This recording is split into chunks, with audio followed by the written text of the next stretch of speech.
course, you know, probably most of you know that Wilbur was the youngest of 3 boys, and he had a sister as well. Albert, of course, Ab, we called him around here. He was a railroad man, and he moved his family here, I think, 1949 or thereabouts, and Wilbur was about 15. Don't think that Wilbur left this country from that time forward. I think he spent his entire life in and about in this neighborhood, growing up and working, etc.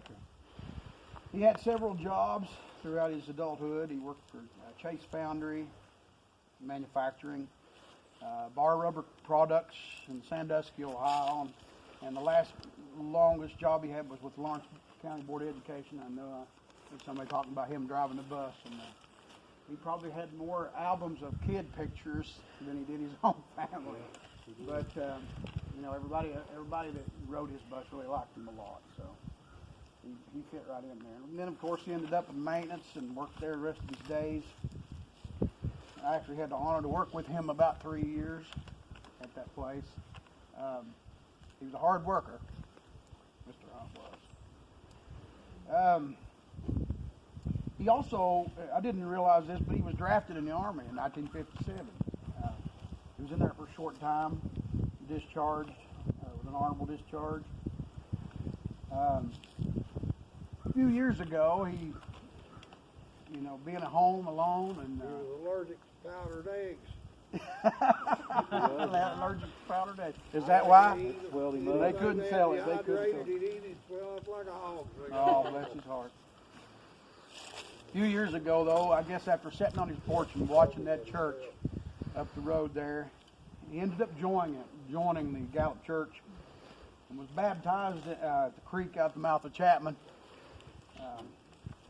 He, you know, shortly thereafter, he became the next year or so, he was, him and 2 or 3 of his dogs was always a regular feature there at that church, until he got to the point where he couldn't go anymore. They actually came and got him several times, but even after that, for probably from the time up till he left his house, they always brought him meals and visited him, and I appreciate it.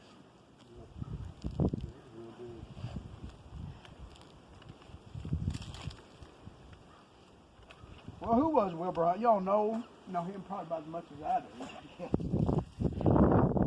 We all have our unique perspectives, I'll say that. Different experiences with him, you know, throughout our lives.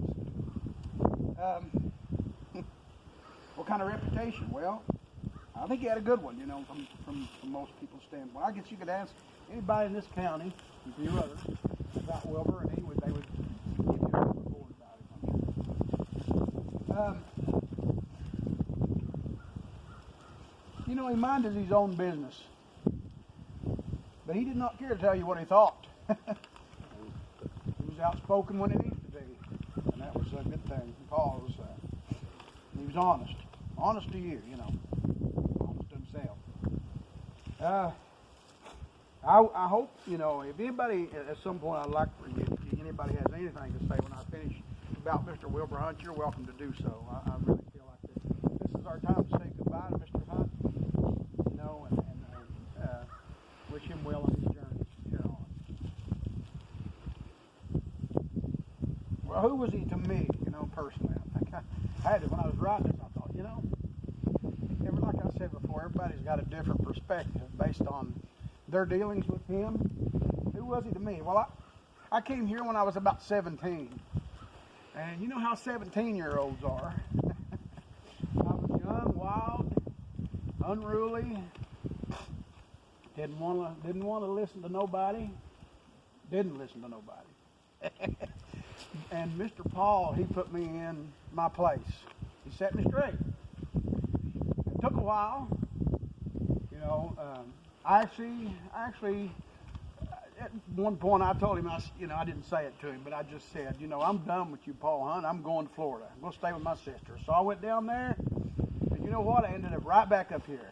And I realized I was coming back like a wet pup, because I realized that Mr. Paul was right.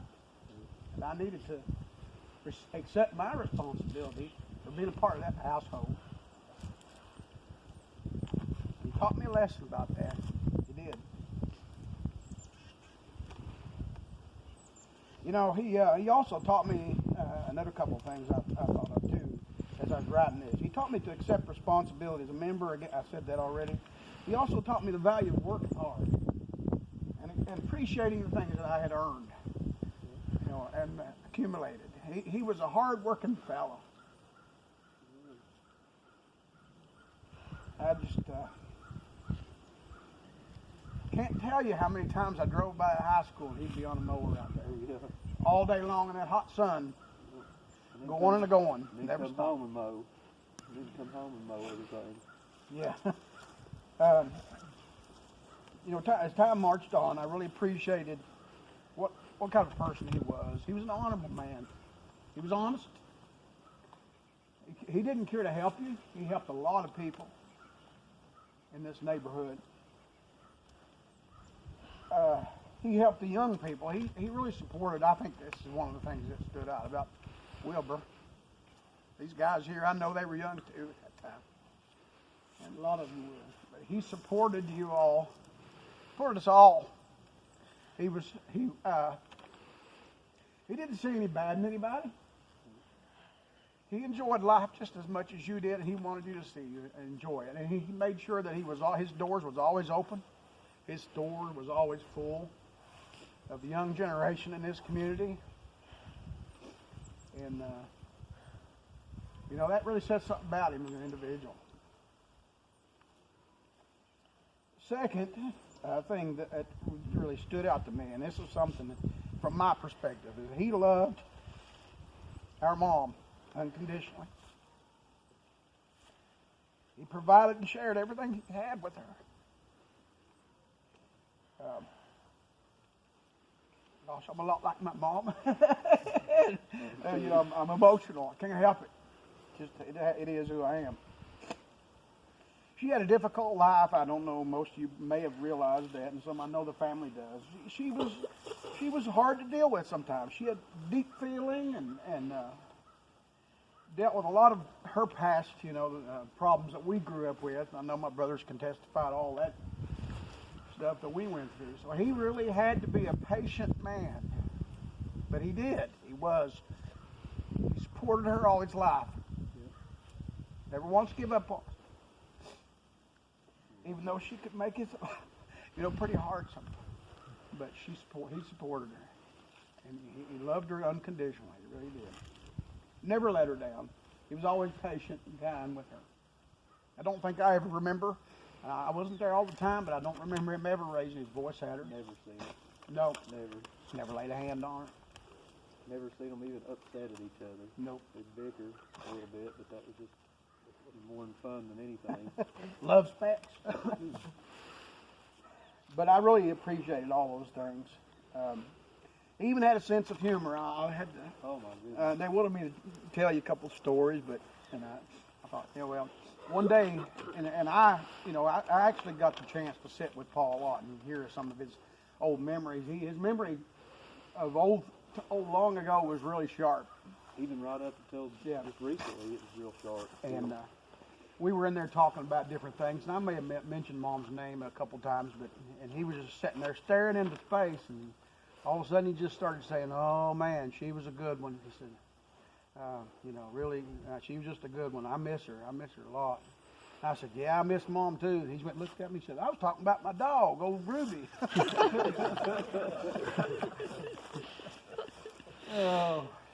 So he was a funny man. He always liked to joke with you, pull pranks on you and stuff.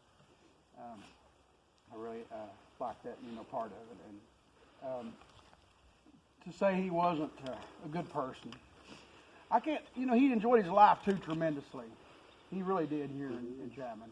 And gosh, I can't tell you the miles he's put in these woods around here, on foot and on his four-wheeler, on that river over there. Yep, skiing. Gosh, motorcycles, skiing, yeah. Played baseball for years when he was younger with Hap and Bill on all of them. Killing grouse. Hunter, he was a gardener, fisherman. Everything. Gosh, the list goes on. Everything. I can say he was definitely satisfied with his days here on Earth, if you had to ask him. I think anybody would be I think anybody would be really happy if that's the life they live, to go out. You know, there's nobody gonna. I feel like to me in my eyes, he's like a giant that that I could never match. Paul didn't have any children, but he really did. He did. Oh, he had. Not just us. Hell, like even Dennis, and there's Tim and a bunch of them boys with his kids, pretty much. Brian and all of them. It wasn't a blood thing with him. No. If you stopped in there and seen him and hung out with him, and he'd take you right in. It didn't matter if you were family, real family or not. No. He was always open. You know, Paul had his troubles too. I mean, obviously, he suffered a lot in the last couple of years. Unfortunately, things just had to turn out the way they did, but they were best option for him. And but he always accepted it with a smile. The gals at the nursing home, they cried too because they loved him. They loved him. Yeah. He would sit, and speaking of funny stories, he would sit it. He loved to sit at the the T where the hallways meet at the nursing station. And them nurses, they said they would laugh because he would he would tell those people, get on down the hall, do this and do that. He was always bossing them around. And he says one day, this old gal was down there, she was hollering about getting a shower. She was ready to take a shower. I'm ready to take Wilbur, he just went over to her and she said, and Jamie was telling me that she said he was real nice to her. He spoke it in real nice words. He said, well, honey, he said, it's raining outside. Just get your arse out there and get under one of those downspouts, he said. I was thinking, he just summed up Paul Hunt right there. Yeah. That was so funny.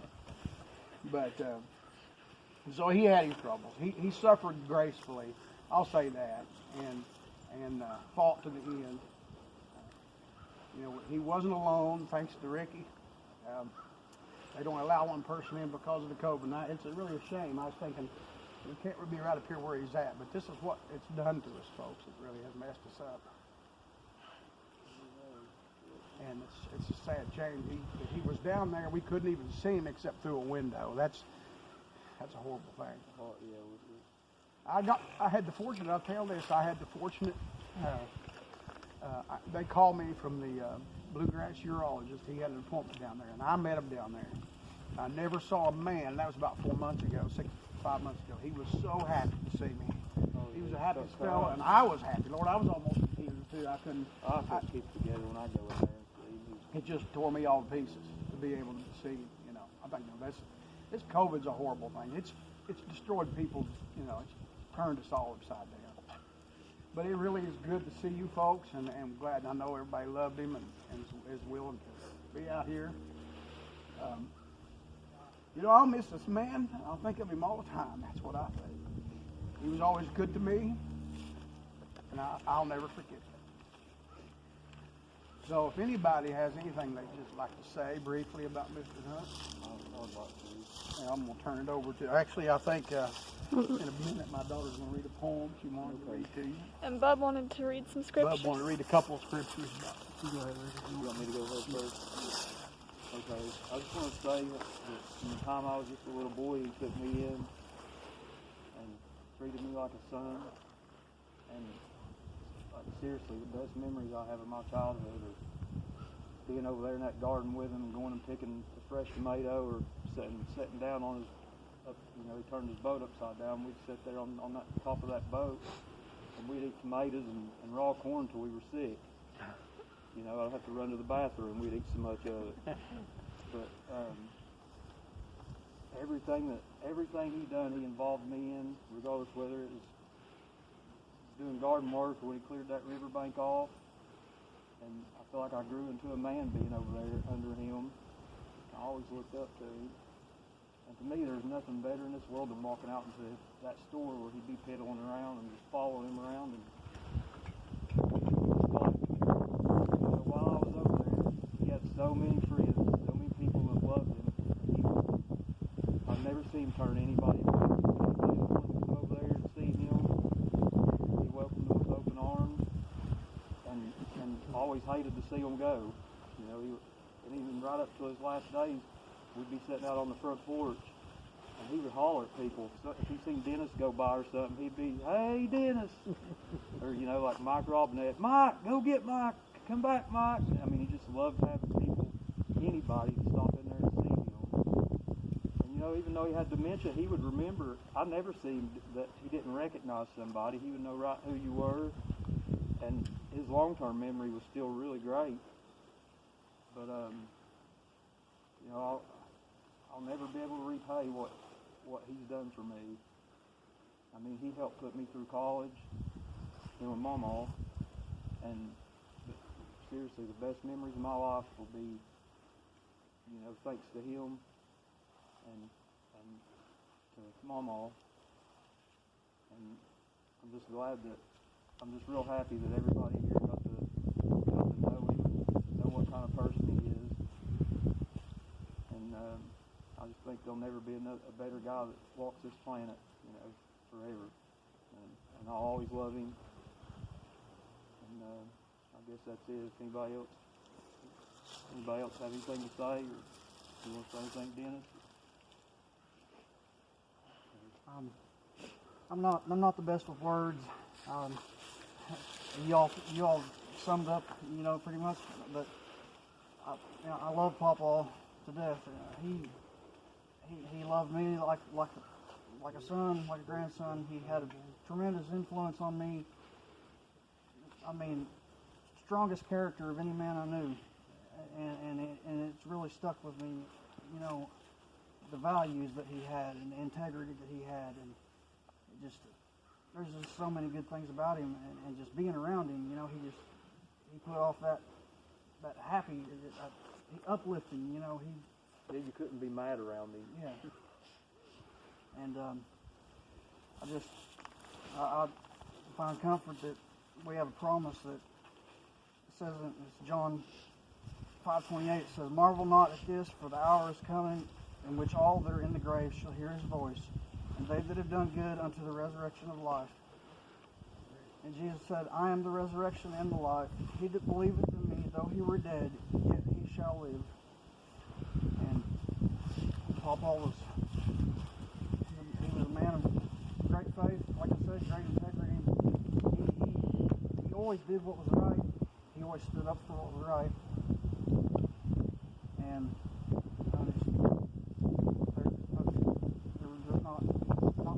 there's not much better people, like you said, that walk this earth, really. And I'm at a loss for words, really. But that's pretty much all I got to say.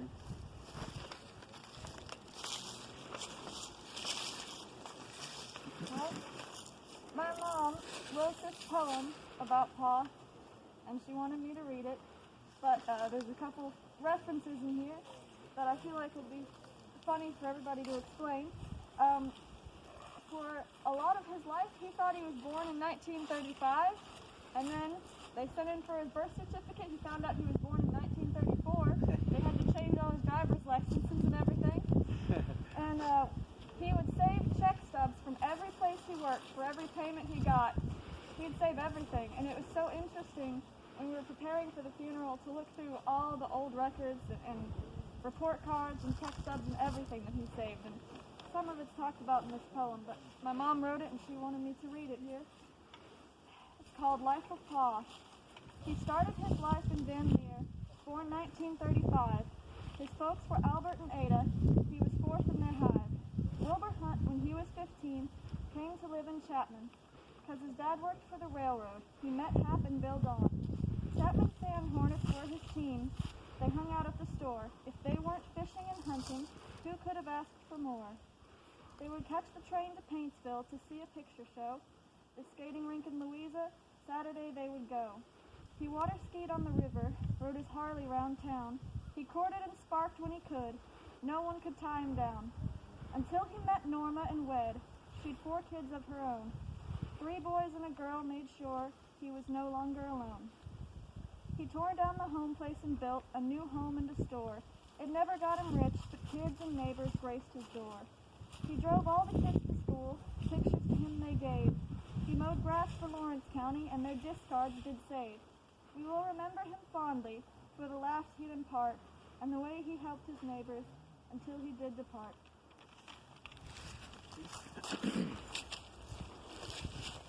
Anybody else have anything they want to say about Mr. Hunt? Not a lot to say, really. He's in good hands, we'll say that. Sure. Oh, great, yeah. Wilbur, the first time he came to church up there, well, you know, the last several years, the first time he came while I was there, but it was on a Wednesday night.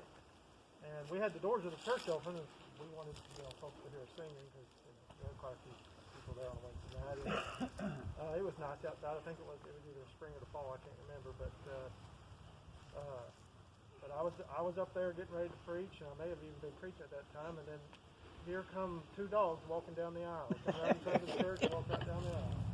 They're in that picture right over there, Wilbur.